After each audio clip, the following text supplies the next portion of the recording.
Hola a todos y a todas, bienvenidos a esta clase del módulo 7 de Conservadora, Periodoncia, Cirugía e Implantes.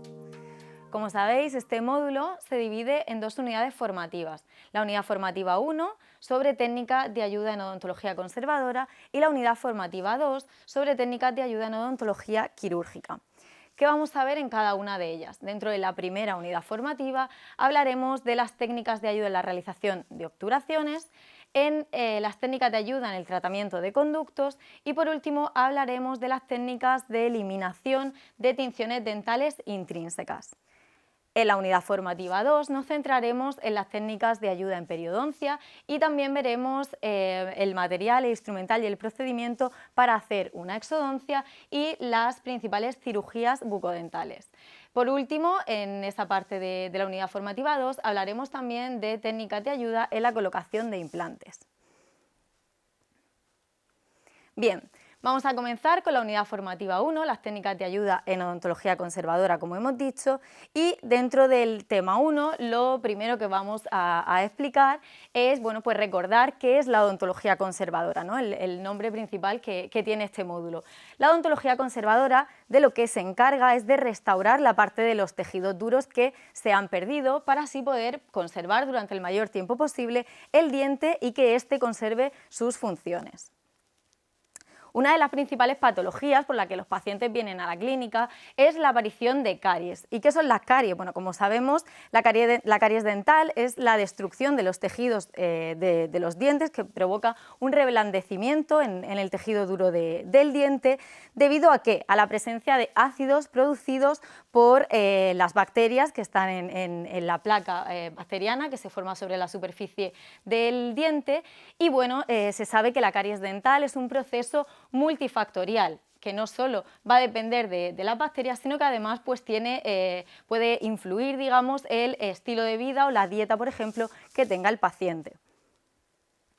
Vamos a recordar un poquito las principales partes del diente. Como sabemos, por un lado tenemos la corona dental, que es la parte visible del diente, y por otro lado la raíz del diente, la parte que nosotros no vemos. Es importante recordar esto porque vamos a ver principalmente pues, cuando una caries afecta a cada uno de estos tejidos, de qué manera afecta al paciente, qué síntomas puede presentar y como veremos también el tratamiento va a ser diferente en cada caso. En primer lugar, la parte más externa del diente, como sabemos, es el esmalte, es la parte más dura.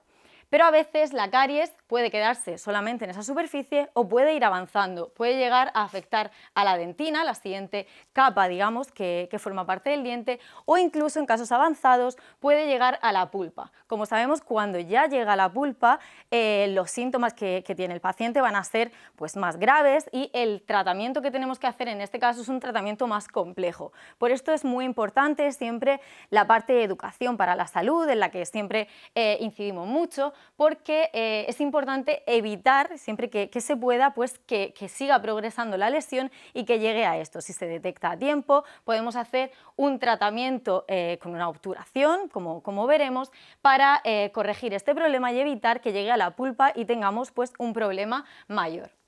Bien. Para empezar, bueno, siempre que el paciente viene a la clínica, lo primero que haremos será su historia clínica y dentro de ella pues, tenemos que incluir la anamnesis y una serie de exploraciones.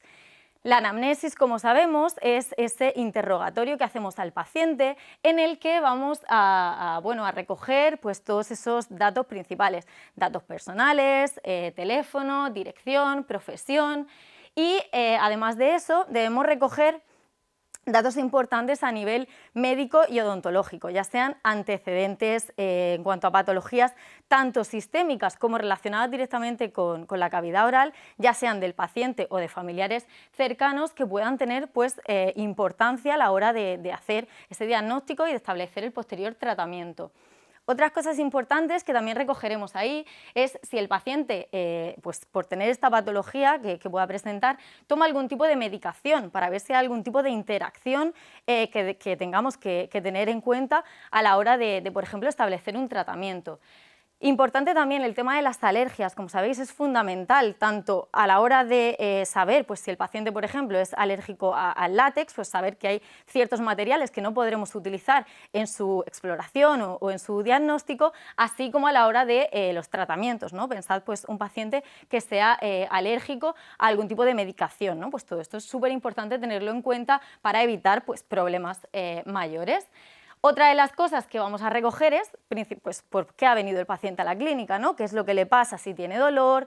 Y también preguntaremos características, ¿no? de esa sintomatología. Si tiene dolor, ¿desde cuándo tiene dolor? Si es un dolor continuo o un dolor que solo aparece ante ciertos estímulos, por ejemplo, cuando toma cosas frías. Si ese dolor, por ejemplo, ha ido evolucionando, si ha sido de forma continua o ha tenido picos en determinados momentos, toda esta información ya nos puede orientar un poco y bueno, enfocar un poquito ese posible diagnóstico. También los hábitos del paciente, saber si es un paciente pues, que tiene bruxismo, un paciente con también hábitos pues, de tipo social, como si el paciente es fumador, todo esto es fundamental recogerlo, como siempre, en la historia clínica del paciente. Además de esa anamnesis, haremos una serie de exploraciones clínicas que serán tanto a nivel general, a nivel extraoral y a nivel intraoral. Ya sabemos que a nivel intraoral será donde más nos vamos a detener, analizando no solo los dientes, sino también el resto de estructuras de la boca. Analizaremos las mucosas, la lengua, todo el interior, digamos, de la cavidad oral. Y además de esas exploraciones clínicas, podemos hacer una serie de exploraciones complementarias que nos van a ayudar pues, a determinar qué patología tiene el paciente y a establecer un plan de tratamiento y también pues, poder determinar qué pronóstico, ¿no? puede tener ese paciente. En cuanto a las caries, a la presencia de caries, a nivel de exploración intraoral del paciente, podemos simplemente con la exploración visual podemos ya ver la presencia de caries, ¿no? como vemos ahí. Pero además hay técnicas complementarias que nos ayudan a establecer un diagnóstico pues, más preciso, como puede ser el uso de técnicas radiográficas, el uso de exploraciones con transiluminación, con fluorescencia láser o, por ejemplo, mediante conductancia eléctrica. Bien. Para el estudio de las caries nos basamos frecuentemente en la clasificación de Black. ¿En qué consiste esta clasificación? Bueno, consiste básicamente, depende, ¿no? del diente que esté afectado y no solo del diente, sino también de la cara en concreto y la localización y grado en el que esté afectando a esa parte del diente. Principalmente la clasificación de Black se divide en 5, aunque hablaremos también de una sexta clase. Bien, en cuanto a las cavidades de clase 1, son aquellas que afectan a una sola superficie del diente, sobre todo donde se localizan, en la zona de fosas, surcos y fisuras de la cara oclusal de premolares y molares, aunque también los podemos encontrar en la zona vestibular de premolares y molares y en las superficies palatinas o linguales o bien vestibulares de incisivos y caninos. ¿Por qué estas cavidades, estas caries aparecen aquí con frecuencia? Bueno, por la anatomía que tiene esa zona, digamos. Esas fosas, esos surcos y fisuras que encontramos en estas superficies, sobre todo en las caras oclusales, como hemos comentado, forman estas zonas, estas estructuras que con un simple cepillado pues, no se puede acceder, ¿no? y hacer una limpieza en profundidad. ¿Qué ocurre ahí? Pues que es un sitio ideal para que se vaya acumulando placa y las bacterias pues, tengan un entorno ideal para su crecimiento. Entonces es una zona en la que pues, con frecuencia se dan este tipo de caries. Como vemos, he puesto aquí la foto del iceberg. Muchas veces vemos solo una pequeña parte, pero la lesión ya es mucho mayor. Las cavidades de clase 2 son aquellas que afectan a 2 o más superficies y son aquellas que se relacionan con la existencia de caries proximales, ¿vale? Caries interproximales en principalmente premolares y molares. Su diagnóstico a veces es complicado hacerlo de forma visual directamente por la localización, ¿vale? porque están en la zona entre dos dientes, interproximal, y a veces es necesario hacer un diagnóstico radiológico. por su localización y difícil acceso, casi siempre se necesita un acceso desde la cara oclusal. ¿Qué ocurre? Si tengo que acceder desde aquí y hacer una cavidad de este tamaño, es una cavidad muy grande, una cavidad considerable, por lo que a veces pues, requiere eso, cavidades, hacer un tallado y una cavidad compleja. Y como veremos, pues, en ocasiones, en estos casos, se suele necesitar el uso de una matriz, que es como un anillo que va a rodear a este diente para evitar que el material o cuando hagamos la obturación, que el material de obturación, digamos, salga, ¿no? Que se quede, conseguimos que de esa manera se quede localizado en la zona y cubra, digamos, esa cavidad que hemos tenido que crear para solucionar este tipo de caries. Las cavidades de clase 3 y 4 se practican en las zonas de las superficies vestibulares del sector dentario anterior, ¿de acuerdo? Los dientes anteriores, en lesiones que afectan a las superficies proximales de incisivos y caninos. ¿Qué diferencia hay entre la clase 3 y la clase 4?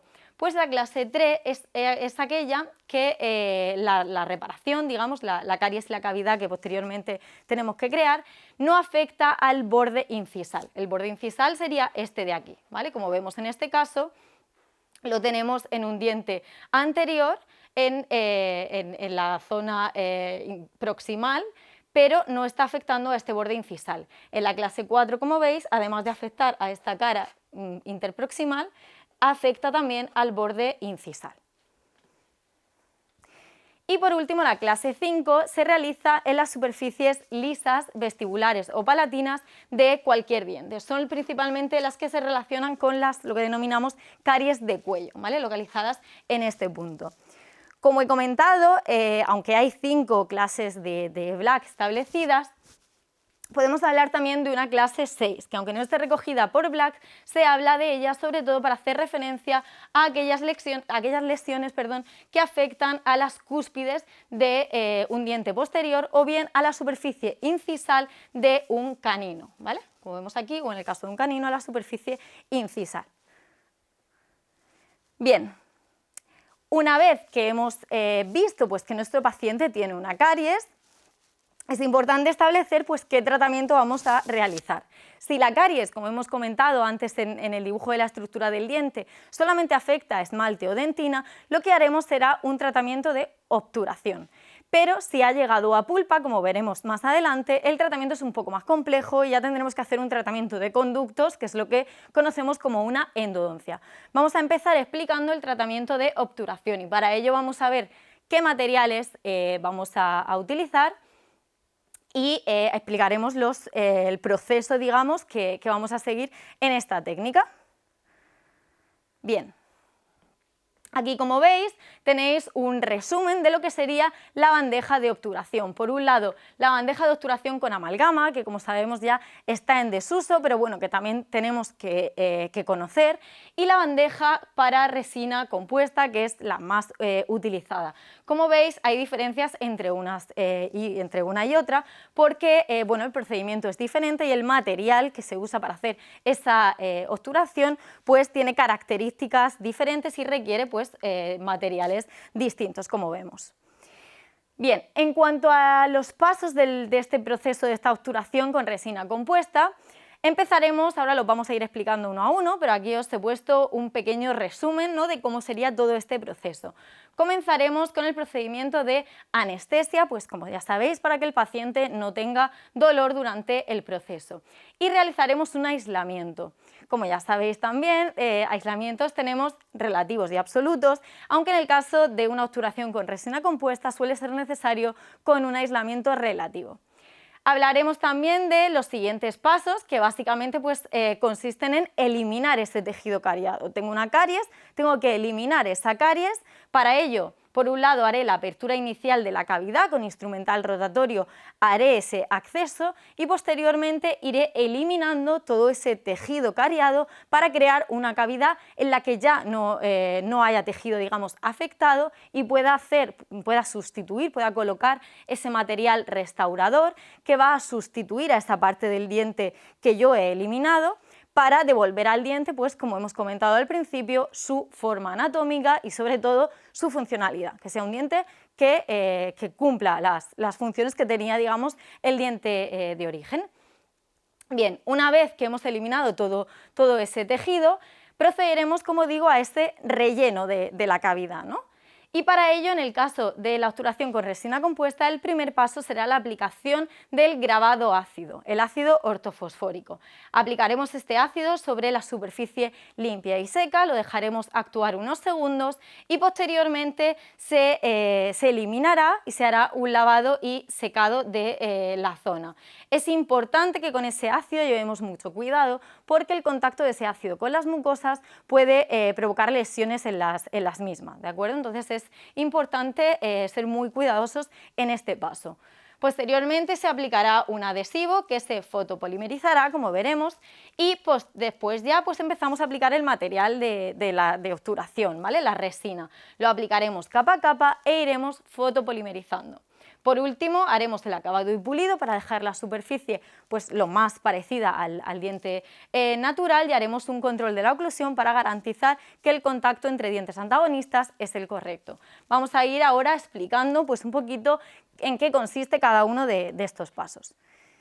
En cuanto a la obturación con amalgama, los pasos iniciales son similares. Eliminar el tejido cariado hay que hacerlo de la misma manera en un caso que en otro. Sí que es cierto que el aislamiento en el caso de amalgama, por las características de este material, sería aconsejable hacer un aislamiento de tipo absoluto, ¿de acuerdo? Como veremos, y también haremos este tipo de aislamiento en el caso de una endodoncia. Una vez que ya hemos eliminado ese tejido cariado, en cuanto al proceso de rellenar esa cavidad, en el caso de la preparación de amalgama, tiene unos requisitos especiales, ¿no? En este caso se utiliza una cápsula de amalgama que se va a introducir en el amalgamador que mediante la vibración mezclará los componentes y una vez se ha hecho esa mezcla se echará en el vaso DAPEN y el higienista con el portaamalgamas cogerá este producto y se lo pasará al odontólogo para que directamente lo coloque en la cavidad del diente creada. Posteriormente se deberá condensar y bruñir, dar brillo a este material mediante diferentes instrumentos que veremos ahora y por último también se hará el acabado y pulido y el control de la oclusión. Una cosa importante es que tengamos en cuenta que el acabado y pulido en el caso de amalgama se realiza 24 horas después de terminar de hacer ese proceso previo de colocar el material de restauración. Por ello es otra de las desventajas, ¿no?, que comentaremos también que tiene este tipo de técnica que, como hemos dicho, está en desuso. Bien, como hemos comentado, vamos a ir viendo un poquito en qué consiste cada uno de estos pasos y el material que utilizaremos. En cuanto a la anestesia, por un lado tenemos la anestesia tópica que puede utilizarse sobre todo en pacientes que tengan fobia, ¿no?, a la parte de la anestesia sobre todo o en caso de los niños para evitar que sientan ese dolor al pinchazo principalmente, ¿no?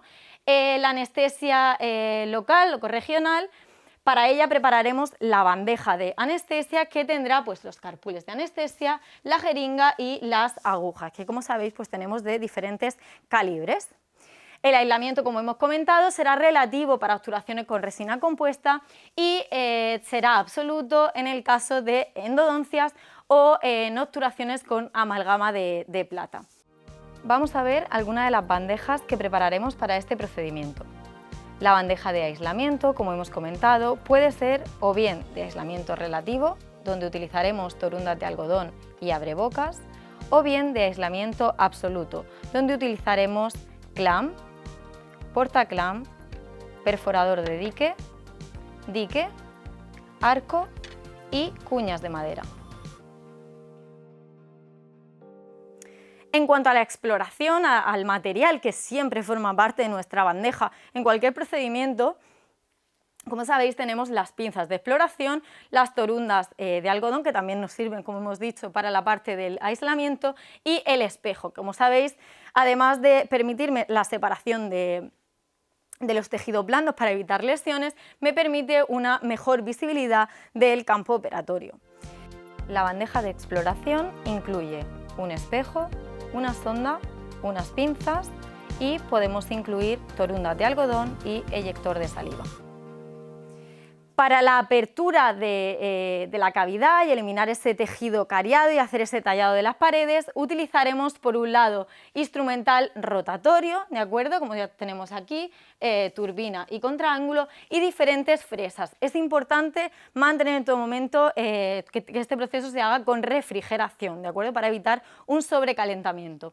Además de este instrumental rotatorio, se puede utilizar instrumental manual, ¿no? Como ocurre con la cucharilla de Black o excavador, que bueno, pues por la parte activa que tiene, esa forma de pequeño disco plano, me permite también ir haciendo ese tallado y esa eliminación del tejido para básicamente pues dejar la cavidad limpia de esa caries.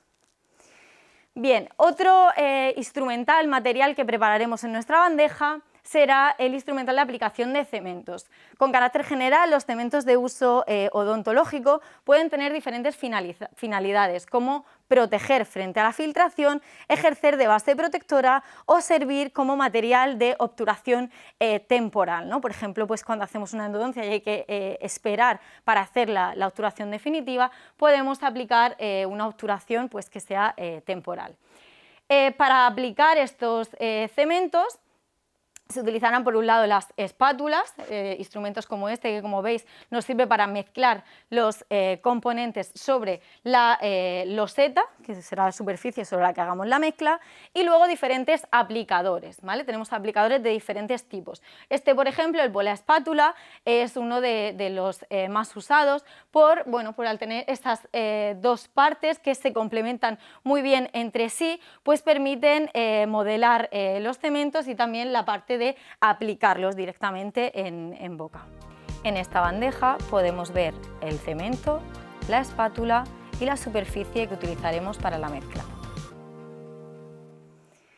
Bien, otros instrumentos complementarios para este proceso serían las matrices, ¿vale? Aquí tenemos matrices y portamatrices o directamente el automatrix, ¿vale? Que no necesita, es más sencillo de colocar. ¿Para qué sirven? Bueno, como hemos dicho, rodean al diente y eviten que se desborde el material de obturación, sobre todo en las cavidades de clase 2, que como hemos visto son esas más complejas que requieren una cavidad más grande.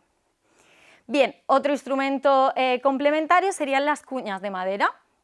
Son estos instrumentos de aquí que se introducen cuando colocamos la matriz, entre la matriz y los dientes para permitir un mayor ajuste. También lo habréis visto seguramente cuando habéis estudiado la parte del aislamiento, ¿no? También se utilizan como complemento del aislamiento. En cuanto a los materiales utilizados, ya hemos visto, ¿no?, que vamos a hacer una diferenciación en la obturación con amalgama y la obturación con resina. Vamos a ver algunos instrumentos que forman parte de la bandeja de obturación. Por un lado, para la obturación con amalgama necesitaremos cápsula de amalgama, como esta, que se introducirá en el amalgamador, e instrumentos que nos ayuden al modelado y a la eliminación de la amalgama sobrante durante el procedimiento. Además, podemos utilizar matrices. Esto es un portamatrices y estas serían las matrices. O bien, usar automatrix. Para la obturación con resina compuesta, como hemos comentado, necesitaremos utilizar ácido ortofosfórico, adhesivo y aplicadores para usar ese adhesivo, y composite. Por último, se hará el pulido, para el que podremos utilizar discos como estos, y el control de la oclusión, que haremos con el papel de articular. Ambos tipos, en realidad cualquier material que yo utilice para hacer una obturación, necesito que cumpla una serie de requisitos, como principalmente que sea resistente, que me permita moldearlo y que garantice un sellado perfecto de esa cavidad para que ese diente, como hemos comentado ya, recupere su forma anatómica y sus funciones, y además pues que sea resistente frente a fracturas y que por supuesto respete la salud pulpar, ¿vale? Que proteja y que no afecte a la pulpa del diente. En cuanto a la obturación con amalgama de plata, como hemos comentado, es un material que está en desuso y que, bueno, como tenéis aquí, pues la última legislación ya recoge pues que se tiende o se pretende que se vaya eliminando, digamos, de forma gradual hasta su total desaparición a corto plazo. ¿Cuáles son las ventajas e inconvenientes de este material? Pues bueno, principalmente el inconveniente es bastante claro. A nivel estético, pues tiene un color metálico que además con el paso del tiempo se va oscureciendo, por lo que pues el paciente, esto es una de las cosas que menos gusta, ¿no? de este tipo de material. Además, el tema de la conductividad térmica y eléctrica y principalmente el tema de la liberación del mercurio, que ha sido también un tema polémico en los últimos años y bueno, por lo que entre otras cosas pues se tiende, ¿no? a eliminar de forma gradual este tipo de técnicas. En cuanto a las ventajas, pues el bajo coste y que además pues bueno, es un material muy duradero, es un material biocompatible y bueno, pues que permite pues hacer, ¿no? este proceso de restauración y permite el pulido del mismo y pues eso, es un material que garantizaba esa obturación durante bastante tiempo. Tiene buenas propiedades mecánicas. Y lo cierto es que, bueno, en el proceso, como hemos comentado, era un poco más complejo por la parte, bueno, sobre todo de preparar ese material, de colocar esa cápsula en el amalgamador, posteriormente depositarlo en el vaso DAPEN, como hemos dicho, y por último el higienista era el que lo cogía con el portaamalgamas para pasarlo al odontólogo. Lo que es cierto es que el higienista realmente es el que mayor contacto tenía con este material en el proceso, como se ha visto en diferentes estudios que se han hecho sobre el tema. En cuanto al instrumental que se utiliza pues, para la condensación y para bruñir este material, se utilizan por un lado atacadores o condensadores, como el que veis aquí, con la parte activa acabada en forma plana, ¿vale? Para ir compactando, digamos, este material en la cavidad.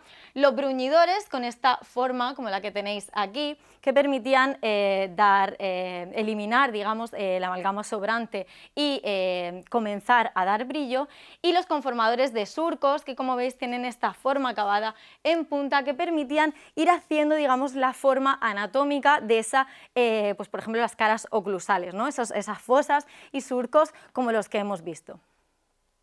También el cleoide discoide, este instrumental de aquí, o el Hollenbach son instrumentos típicos que se usan pues, para este procedimiento de tallado de este material.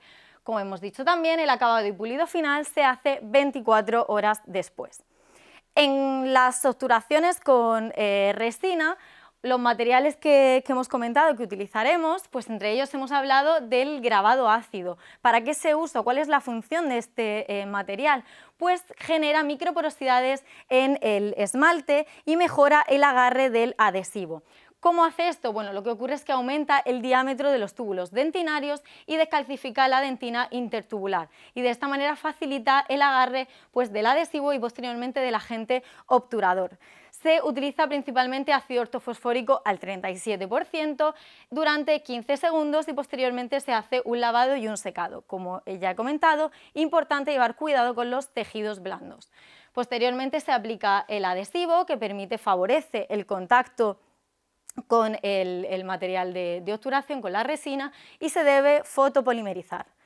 Y por último, la resina como tal, que bueno, pues es un compuesto que tiene una parte orgánica, que sería la resina, y una parte inorgánica, que serían los cristales, que están unidos gracias al silano, que es el agente acoplante de unión. Lo más habitual es encontrarlas en forma de pasta fotopolimerizable y vienen ya en jeringas dispensadoras o como pequeños cartuchos que se colocan en una especie de pistola que se aplica directamente sobre la cavidad. El higienista debe conocer todo este instrumental y debe tenerlo preparado para pues, ir haciendo este procedimiento pues, mano a mano con el odontólogo. En cuanto a las ventajas de este material, pues bueno, casi todas, ¿no? Tiene buenas propiedades mecánicas, es biocompatible con los tejidos orales. tiene unas buenas propiedades estéticas. Lo tenemos de diferentes tonalidades y se parecen muchísimo, prácticamente no se aprecia la diferencia con el color del diente natural. Este producto no requiere mezcla, a la hora de trabajar con él pues también tiene esta ventaja. El operador dispone de mayor tiempo de trabajo, ¿por qué? Porque como hay que fotopolimerizar para que se inicie ese fraguado, me permite pues manipularlo con mayor comodidad.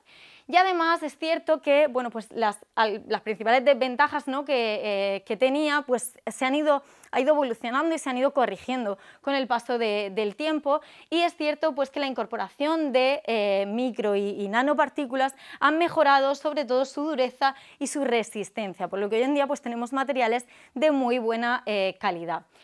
En cuanto a los inconvenientes, el principal inconveniente sería la inestabilidad dimensional, la posibilidad de que al realizarse la contracción de este material pues se produzcan pequeñas filtraciones. El tema del color, pues bueno, es un material que, como hemos dicho, es muy estético, se parece más al color del diente, pero sí que es cierto pues que la aparición, por ejemplo, de pequeñas microfiltraciones pueden ser más visibles, digamos, esos cambios de coloración. Las resinas compuestas híbridas son las más utilizadas y son las que incorporan esas nano y micropartículas que, como estaba comentando, pues mejoran, ¿no?, esa capacidad de resistencia.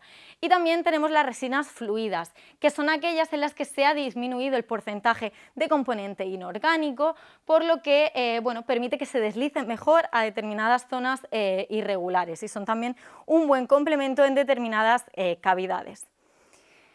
Bien, importante tener en cuenta que debemos fotopolimerizar capa a capa, tras la aplicación de cada capa de resina, ¿de acuerdo? No lo colocamos, hacemos un proceso de fotopolimerización y terminamos, sino que debemos ir aplicando la luz capa a capa.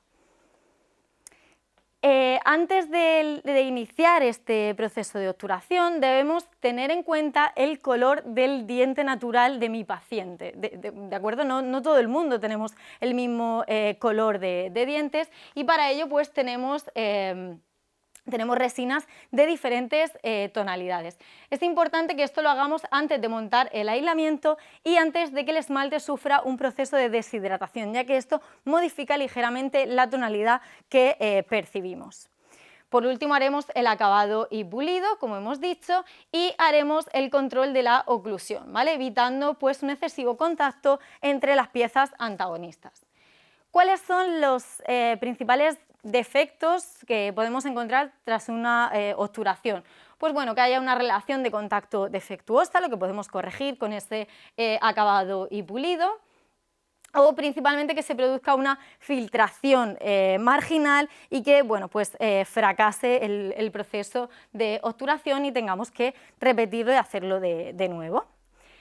Por último, en esta parte debemos tener en cuenta que existen unos elementos, como son los pin y los postes, que pueden ayudar en este proceso, pues sobre todo en cavidades muy grandes en las que necesito, digamos, un punto de soporte, ¿no?, que haga como pilar.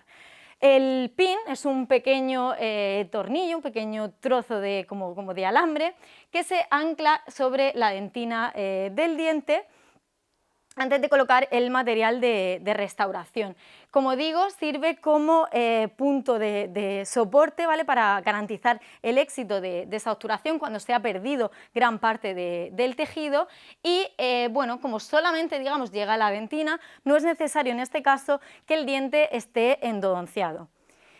Por otro lado, el poste o perno sí que requiere que el diente esté endodonciado. ¿Por qué? Porque si os fijáis aquí no está anclado solamente en la dentina, sino que llega al conducto radicular, por lo tanto es necesario en este caso que el diente previamente se haya endodonciado. Su función es la misma, ¿de acuerdo? Permitir pues, garantizar un mejor punto de soporte. Puede ser de titanio o de fibra de vidrio.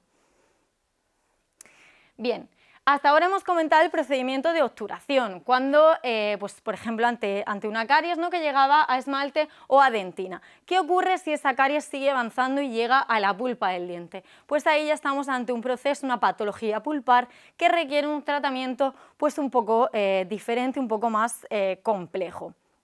La patología pulpar no solo puede estar causada por la caries, hay otros problemas, ¿no?, que pueden dar lugar a una patología pulpar, como fracturas y fisuras en un diente, la retracción gingival, que expone de forma más directa esa raíz del diente, o un traumatismo pueden ser causas de una patología pulpar.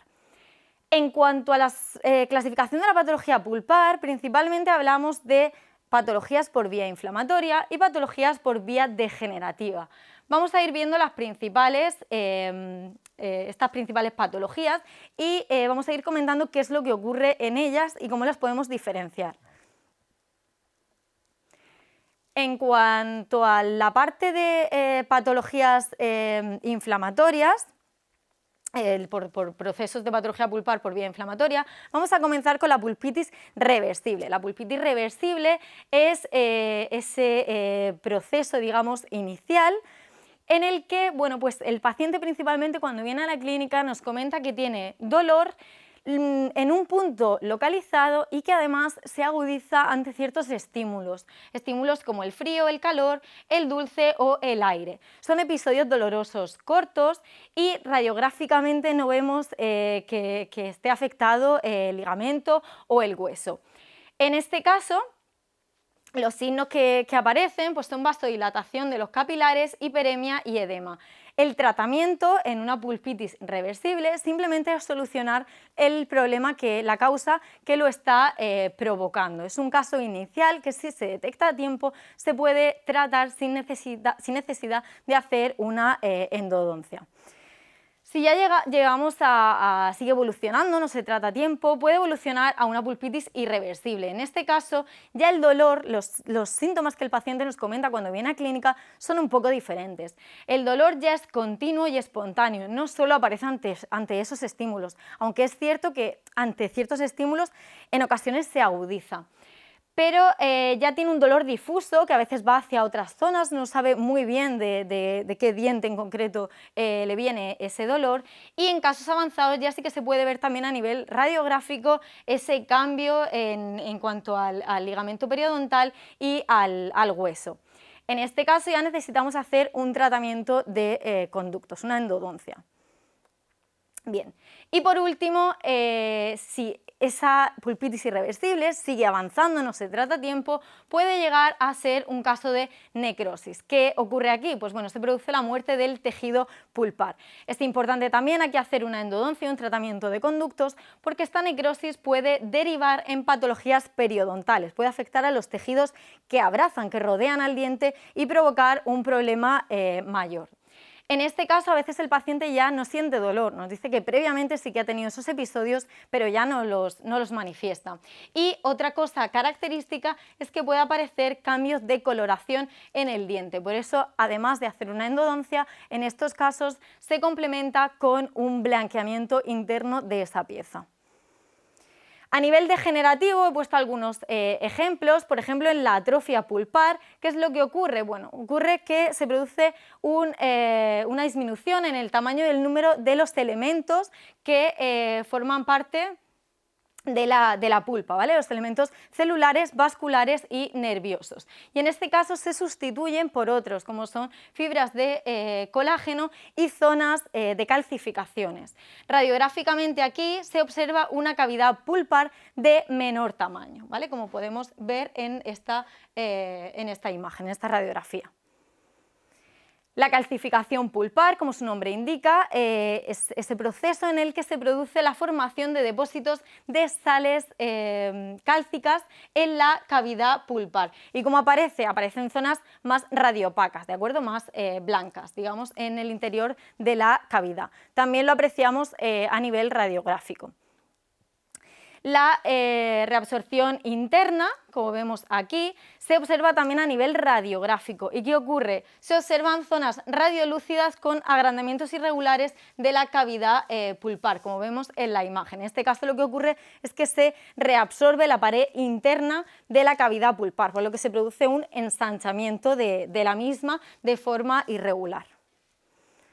Y como hemos comentado, si no se tratan estos procesos, por ejemplo, en el caso de una necrosis, si no se hace ese procedimiento a tiempo y sigue evolucionando, puede llegar a afectar a los tejidos periodontales, a estos tejidos blandos que rodean y abrazan al diente. La periodontitis apical es la forma más típica y cursa pues, con un cuadro inflamatorio del periodonto, que según el grado en el que se diagnostique puede tratarse simplemente con una endodoncia, se elimina esa pulpa y los tejidos se recuperan, pero en ocasiones si progresa esa infección puede provocar abscesos o situaciones más graves que requieren pues, tratamientos más complejos.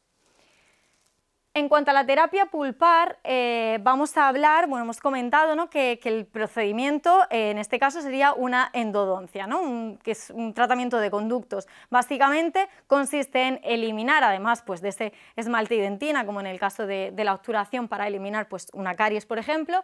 En una endodoncia lo que haremos será eliminar la pulpa del diente, eliminar esa pulpa afectada para pues, sustituirla por un material de relleno.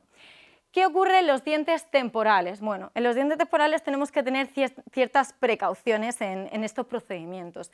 Entonces, en este caso, vamos a hablar de otros procesos como son la pulpotomía y la pulpectomía. Vamos a ver qué diferencias hay entre estos y la endodoncia que haremos en un diente definitivo. La pulpotomía se realiza en dientes temporales en caso de que haya una exposición pulpar por una caries profunda o un traumatismo, pero el estado de la pulpa es normal o hay una pulpitis reversible.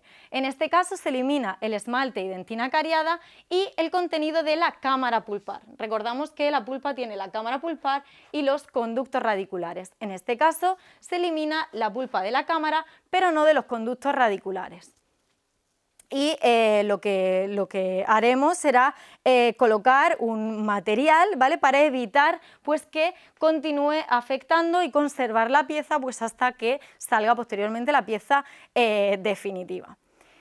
El recubrimiento pulpar consiste en la aplicación de un agente que estimula la formación de dentina reparativa y permite mantener la vitalidad de la pulpa, como lo que hacemos en el caso de la pulpotomía. Se aplica, ¿vale?, para, cuando hay una leve exposición pulpar, para proteger esta parte del diente. Pueden utilizarse diferentes materiales para esta función.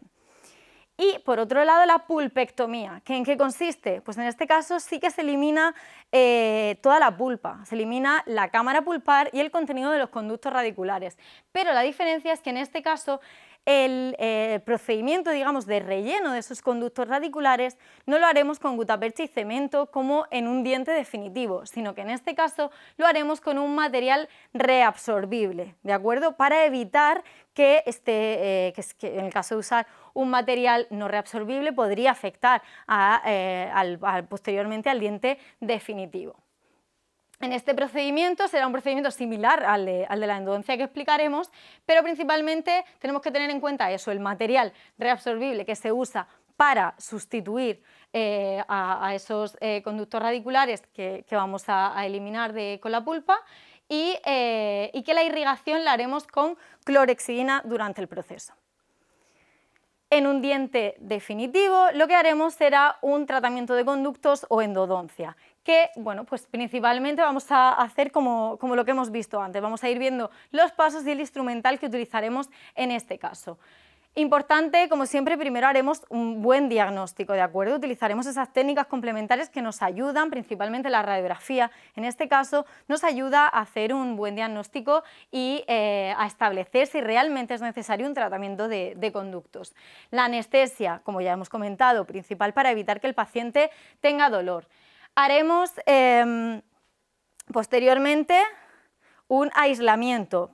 Bueno, se recomienda en este caso el aislamiento absoluto, ya sea antes o después de la apertura de la cavidad, porque permite bueno, trabajar mejor y evitar pues, posibles problemas. En este proceso, como veremos, se trabaja con con instrumental muy pequeño, ¿no? Las limas son muy pequeñas y puede ser pues, peligroso, ¿no? para el paciente, pues, para evitar que podamos tener un accidente o que se pueda tragar este instrumental. Este aislamiento, pues, por un lado, garantiza esa asepsia y por otro lado mejora el campo de visión para hacer este procedimiento. Posteriormente haremos la apertura de la cavidad. Pues en este caso, igual que antes eliminábamos el tejido cariado, pues ahora se elimina todo ese tejido cariado de esmalte y dentina y cuando llegamos a la pulpa, pues procederemos a eliminar ese contenido pulpar. Es importante el procedimiento, en este caso, de la conductometría, que es pues, el conjunto de técnicas que se utilizan para determinar la longitud de trabajo. ¿Y qué es la longitud de trabajo? Pues es la distancia entre la superficie externa de referencia y el punto donde termina el conducto. ¿Por qué necesito yo saber lo que mide el conducto? Porque yo tengo que eliminar toda la pulpa, digamos, de ese conducto radicular sin quedarme corta, porque si no llego dejaré parte de esa pulpa dañada y puede fracasar el procedimiento de endodoncia y necesitar pues, una posterior reendodoncia, con las consecuencias además que eso puede tener para el paciente. Y en caso de pasarme puedo llegar a lesionar el hueso y puedo provocar también una lesión más grave, por lo que aquí tenemos que ser muy cuidadosos y garantizar un trabajo de máxima calidad. Bien, esta conductometría se puede hacer de 4 formas. De forma convencional, pues basado principalmente en la sensibilidad táctil, utilizando una lima manual. Radiográficamente también, combinando esa forma convencional pues, con la imagen en una radiografía. Y bueno, la forma más habitual hoy en día de hacerlo es de manera electrónica, con un localizador de ápices, que es pues, este aparato de aquí que me permite hacer una medición más exacta de esta longitud del conducto. También puede hacerse pues, con combinación de las técnicas anteriores. Una vez tengamos localizado y tenemos establecido el tamaño del conducto, se procederá a la preparación de esos conductos radiculares. Se utilizarán las limas y se irá irrigando en todo momento el conducto para ir quitando toda esta pulpa, ir eliminando este detritus, ese barrillo que se va creando para pues, garantizar que quitamos toda la pulpa y no dejamos ningún resto. Los objetivos son, por lo tanto, limpiar esa pulpa radicular enferma y posteriormente permitir pues, un sellado correcto, evitando en todo momento lesionar el periodonto. A la hora de la obturación tenemos que tener en cuenta que por un lado haremos la obturación de los conductos radiculares y por otro lado la obturación cameral y posteriormente la bueno, como comentaremos, en ocasiones se hace una obturación provisional de la pieza y posteriormente se hará cita al paciente, si todo ha ido bien, para hacer la obturación definitiva con resinas, principalmente como hemos visto anteriormente. Bien, en cuanto a los objetivos, el sellado, lo que queremos es un sellado hermético de esa cavidad pulpar sin lesionar el periodonto, garantizando un cierre biológico y cerrando de forma hermética toda esta zona, digamos, completando, rellenando nuestra gutapercha y nuestro cemento van a sustituir a esta pulpa que hemos eliminado. El método más adecuado y seguro para hacer este sellado de los conductos, en el caso de dientes definitivos, será la gutapercha y el cemento sellador. Ahora veremos las características que tiene este material y por qué se utiliza este y no otro. El control durante el procedimiento es fundamental, tanto para un correcto diagnóstico como para garantizar al final del proceso que todo ha ido bien. Durante el mismo podemos hacer radiografías de control, radiografías de conductometría, de econometría o de condensación que se irán haciendo a lo largo del proceso para garantizar que estamos trabajando en la longitud adecuada y estamos consiguiendo los objetivos establecidos, ¿vale? Aquí tenéis algunos ejemplos de estas imágenes. El instrumental utilizado en este proceso, pues bueno, para la apertura de la cavidad, el que hemos comentado para la apertura, digamos, de la cavidad de esmalte y dentina, ¿no? El material, el instrumental rotatorio o instrumental manual. Y posteriormente eliminaremos la parte de la cámara de la pulpa y llegaremos a los conductos. En el caso de los conductos, al tener esta forma de ser pues muy finos, necesitamos un material muy pequeño y muy preciso. Para ello usamos las limas manuales y limas rotatorias. Son estos instrumentos de aquí, son instrumentos pues simples con un mango y una parte activa como veis. Los hay de diferentes tamaños, secciones, grosores y formas y se clasifican por números y colores y pues su función es esa, es ir limando e ir eliminando toda esa pulpa. También tenemos las limas rotatorias. Como ventaja, bueno, pues permiten un trabajo en menos tiempo y de forma eficaz. Por lo general se combinan limas manuales y limas rotatorias para hacer este procedimiento. En cuanto a instrumental auxiliar, el localizador de ápices que ya hemos comentado antes y otros pues, materiales complementarios como puede ser el uso de técnicas de radiografía o de instrumentales de apoyo pues, para ir depositando estas limas a medida que vamos avanzando en el proceso. Una vez que hemos eliminado todo ese barrillo, todo ese detritus, esa pulpa, procedemos al sellado, ¿vale? Con la gutapercha y el cemento. Nos ayudaremos de condensadores laterales o condensadores verticales que me van a ir permitiendo, digamos, ajustar, ir colocando esa gutapercha e ir garantizando ese sellado hermético de la misma. Cuando establezco la longitud de trabajo de mis conductos, debo utilizar una regla milimetrada y unos topes de goma que me permiten marcar, digamos, cuál es la distancia y así poder ir trabajando en todo momento teniendo ese límite de cuál es la longitud de trabajo que tengo que utilizar. También puedo utilizar un flexoven como este de aquí que me permite curvar las limas cuando estoy trabajando y las puntas de papel que permiten un secado de los conductos cuando finalizo todo ese procedimiento de eliminación de la pulpa antes del sellado. Otros instrumentos que puedo utilizar como complemento, las pinzas portaconos, las tijeras, instrumento afilado, el mechero o la espátula de cemento y loseta de vidrio que hemos comentado también previamente. ¿Por qué la gutapercha? ¿Por qué utilizo este material? Por sus características físico-químicas principalmente. Es un polímero de hidrocarburo insaturado que tiene unas características de termoplasticidad que ablanda y funde en presencia de calor. Es un material estable, físico-química, con estabilidad físico-química, digamos, y es viscoelástico a temperatura ambiente. Me permite manejarlo muy bien cuando aplico con el calor, me permite de esta manera ir pues, colocándolo y rellenando y haciendo ese sellado hermético y además tiene características pues, biocompatibles con los tejidos de la cavidad oral del diente.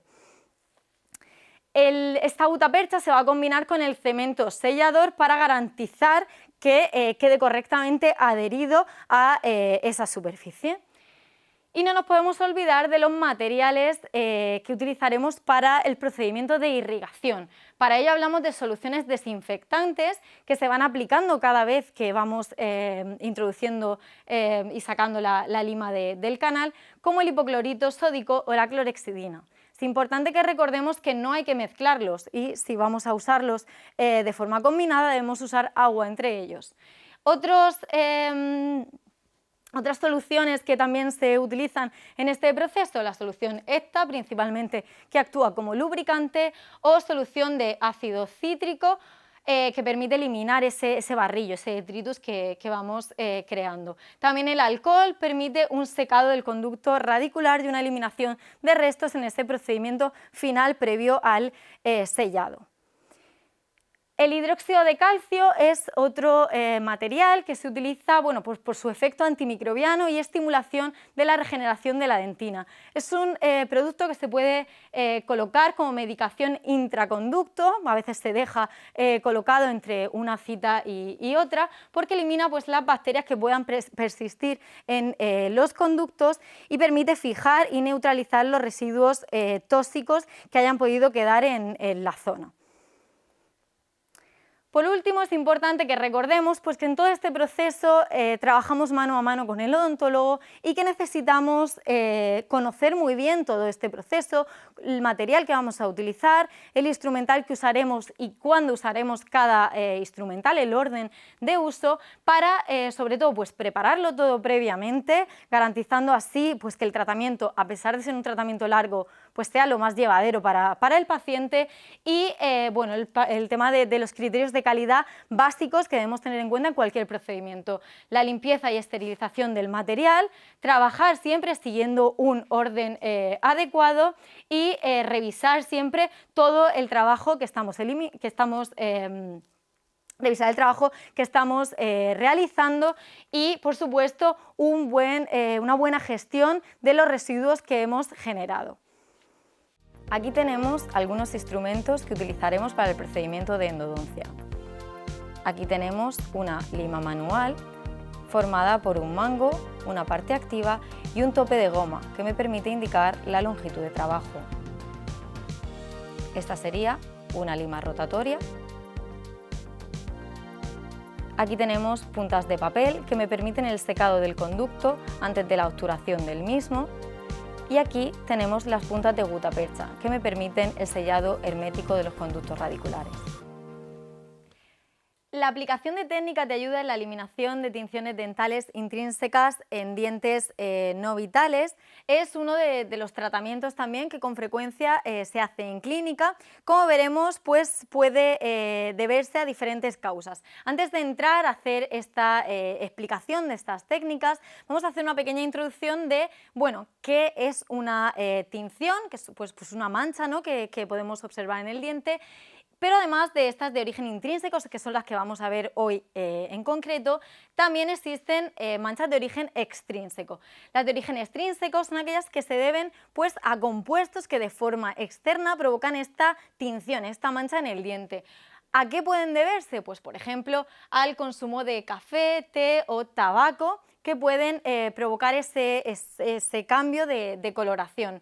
En este caso pueden eliminar con tartrectomía en consulta o con la ayuda pues, de pastas de profilaxis, pistolas de bicarbonato o tratamientos de blanqueamiento externo que ahora también comentaremos. A nivel intrínseco, pues son tinciones que afectan a la estructura del diente y que pueden ser debidas a diferentes causas, como ahora veremos, ya sean preeruptivas, es decir, durante la formación del diente, o bien pues posteriores, una vez que ya ha salido el diente, posteriores a esa formación, a esa erupción del diente. Las tinciones dentales intrínsecas se pueden clasificar a grandes rasgos en tinciones generalizadas, que son aquellas que afectan a todos o a casi todos o a varios dientes, y aquellas aisladas, que afectan a piezas dentales a una pieza o a dos piezas, ¿vale?, de forma específica, digamos, a esas piezas. Obviamente, según la causa que lo esté provocando, pues provocarán un tipo de tinción u otro. Las tinciones, vamos a comenzar con las generalizadas y entre ellas, pues bueno, se producen en su mayoría en la formación dental, aunque a veces se producen ya en el diente pues ya desarrollado o ya formado. Por ejemplo, el envejecimiento sabemos que provoca un cambio de coloración general, es una tinción, digamos, intrínseca generalizada, pero es algo pues, que ocurre no asociado a ninguna patología en este caso, sino simplemente por el proceso normal de envejecimiento. En relación con las patologías que pueden provocar también este tipo de tinciones generalizadas, tenemos alteraciones por enfermedades sistémicas, ya sean enfermedades hepáticas, hemolíticas, metabólicas o endocrinas. Hay diferentes patologías que, entre otros síntomas que provocan en el organismo a nivel sistémico, pues también pueden tener cierta repercusión, pueden actuar a nivel de los dientes, y observamos estos cambios significativos en el color general de todos los dientes. También las displasias, que son procesos malformativos del tejido del diente que pueden provocar cambios en su aspecto y en su coloración. Por ejemplo, la melogénesis imperfecta, que se debe a un proceso hereditario que afecta a la formación del esmalte ligado al cromosoma X, o la dentinogénesis imperfecta, que en este caso es una patología pues, rara, pero que se asocia con un trastorno en el desarrollo de la dentina. También por el consumo de determinadas sustancias o medicamentos, por ejemplo, las tetraciclinas, que son unos potentes antibióticos de amplio espectro que se pueden utilizar pues, para diferentes patologías, ¿no? Como tratamiento, pero que entre sus efectos secundarios pues, tienen la capacidad de provocar tinciones en los dientes por su unión, digamos, al calcio. El grado en el que puede afectar esto a los dientes es muy variable. Puede ser, como vemos, en un grado 1, un grado 2, de forma pues más leve, con estos cambios de coloración, a pues, en un caso de un grado más avanzado, en un grado 4, donde vemos ese cambio de coloración que ya tiende el diente casi a ese tono entre grisáceo y tirando a azulado, muy característico. También la fluorosis, un exceso de flúor puede provocar también cambios a nivel de los dientes, ya sea si es de forma leve, pues por lo general se asocia con áreas blancas, opacas, irregulares en la superficie, o bien en casos ya más graves donde podemos llegar a observar puntos hipoplásticos en la superficie del diente con cambios de coloración. En este caso, en vez de blancos, son, como veis, más oscuros, es decir, dentro de un mismo proceso, según si estamos ante un caso leve o avanzado, se observan esos cambios en la coloración, ¿de acuerdo? No siempre que veamos una tinción vamos a saber exactamente qué se debe a ello, ¿no? Muchas veces es complicado pues, diferenciar cuál es la causa que está provocando este hecho. También déficits vitamínicos y de otras sustancias, por ejemplo, por déficit de vitamina A, C o D, o determinados minerales, pues pueden provocar también este cambio en la coloración general de los dientes. Esas son las principales causas que se asocian con estas tinciones generalizadas. Cuando hablamos de las tinciones aisladas, son aquellas que aparecen, pues eso, como hemos dicho, en un diente o en pocos dientes. ¿A qué se debe esto? Bueno, pues suelen ser procesos que ya se producen en el diente ya formado y que afectan de forma localizada a este diente porque la causa que lo provoca es concreta. Por ejemplo, un traumatismo. Si tengo un traumatismo en una pieza, no van a cambiar de coloración todos los dientes, cambiará de color el diente que ha sido afectado. Bien. Vamos a ir viendo pues, algunas de las principales, algunos ejemplos. Por ejemplo, las hemorragias pulpares, frutos, pues, como comentaba, de un traumatismo, ¿no? Provocan cambios, pues, en este caso, en una pieza o en dos piezas, ¿vale? En una zona localizada. Este procedimiento, por ejemplo, también puede cursar con diferentes tonalidades. Puede ir desde un color marrón rosa o marrón rojizo hasta llegar a color gris negro, ¿vale? Va a depender mucho de qué manera se ha afectado y el grado también en si se va reabsorbiendo el procedimiento. Bien, las calcificaciones pulpares que hemos comentado también, en ocasiones también modifican el color del diente en el que se está produciendo. O sea, a nivel visual también vemos este cambio. Por lo general, un diente de color más amarillento. En el caso de la necrosis, que también hemos dicho, a nivel externo, como veis, se produce un cambio de coloración que aquí sí que tiende a un color entre gris y tirando, digamos, a negro. En este caso, estos casos, al tratarse de un diente en el que vamos a hacer un procedimiento de endodoncia, se suele combinar con un blanqueamiento interno para corregir este cambio de color en esa pieza. También procesos como la reabsorción radicular, que suele manifestarse externamente con una mancha de color rosa, o problemas como la hipoplasia del esmalte, que también puede cursar con áreas en la superficie de los dientes con un cambio de color, como este color blanco tiza. Como vemos, a veces este color es difícil de diferenciar del que hemos visto con una tinción por una fluorosis leve, ¿no? Entonces, son a veces matices complicados sin tener el contexto por el que se ha podido producir. También la caries puede manifestarse, ¿no?, con un cambio de coloración en la pieza. Ya sabemos que según también el grado en el que haya ido evolucionando esa caries, pues a veces es más visible a simple vista o no, también pues obviamente según la localización de la zona, ¿no?, según la zona, pues la clasificación de Black que ya hemos visto. Pero no solo el proceso, no solo la caries, sino cuando hacemos un proceso de tratamiento de la misma, también pueden aparecer tinciones derivadas de este proceso. La amalgama de plata, ya lo sabemos, estéticamente no es un material bonito, ¿no? Se parece al color del diente y pues además de ese color metálico que ya tiene de por sí, es cierto que con el paso del tiempo tiende a teñir, además tiende a ennegrecerse y a teñir el diente que queda alrededor de él, ¿no? Entonces es otra de las desventajas de este procedimiento.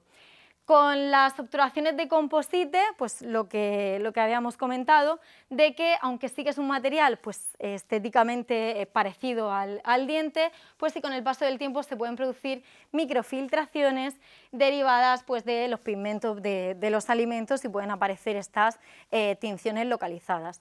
También posteriormente a un procedimiento de endodoncia, también se puede observar este cambio de coloración. En este caso, en un diente endodonciado, y una tinción localizada en un diente, pues también haremos un blanqueamiento interno. Bien, importante recordar que el esmalte es transparente y que la composición de la dentina es la que determina el color de los dientes. Esto es algo que es importante que tengamos en cuenta a la hora de pues saber, ¿no?, a qué se debe esa tinción y de qué manera podemos solucionarlo. Este color, el color de la dentina, es amarillento y su intensidad depende del grosor y la calidad de esa dentina.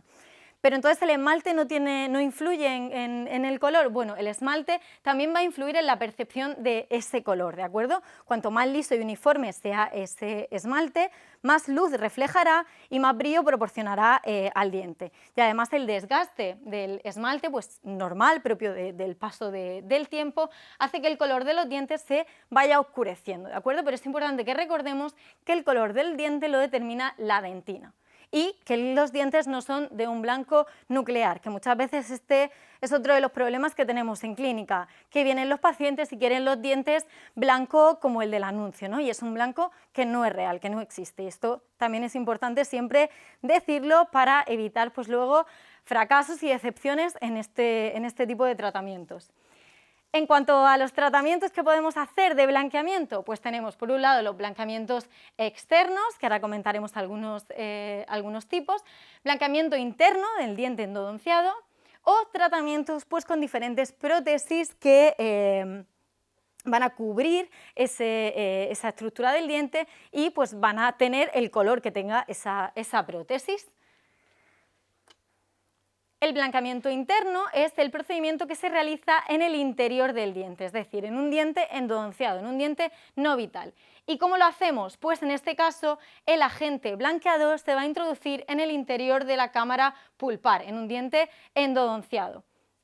Y lo que se produce es la difusión a través de los túbulos dentinarios en los que actuará ese agente blanqueador.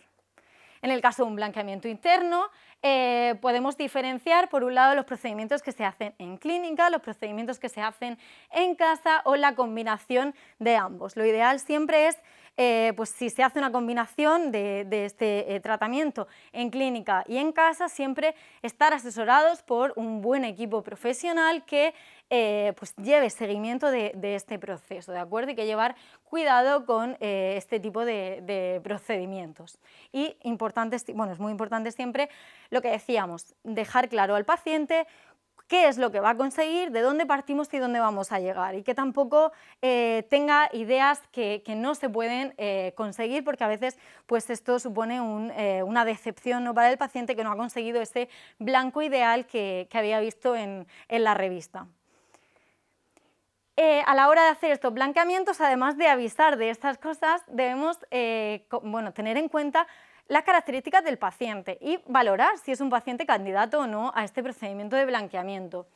Un paciente que ya tenga hipersensibilidad dental, dentaria, es fundamental que le digamos que no va a ser un buen candidato para este procedimiento, porque este proceso va a fomentar, va a agravar esta hipersensibilidad y puede llegar a ser realmente muy molesto para el paciente posteriormente, lo va a pasar realmente mal. Entonces, siempre hay que avisar de esto y tener en cuenta las características del paciente. Y aunque el paciente no tenga hipersensibilidad, avisaremos de que este es uno de los efectos secundarios más habituales de este procedimiento. Además, muy importante hacer hincapié en que no es solo el tratamiento de blanqueamiento, sino los hábitos que siga durante su vida en general, pero sobre todo durante ese procedimiento, porque tras este proceso la posibilidad de tinción durante las primeras 72 horas es mucho más importante, ¿de acuerdo? Entonces, sobre todo si es un paciente fumador, debemos decirle que tiene que intentar pues, no fumar durante esas primeras horas, porque el diente pues, puede teñirse con mayor facilidad.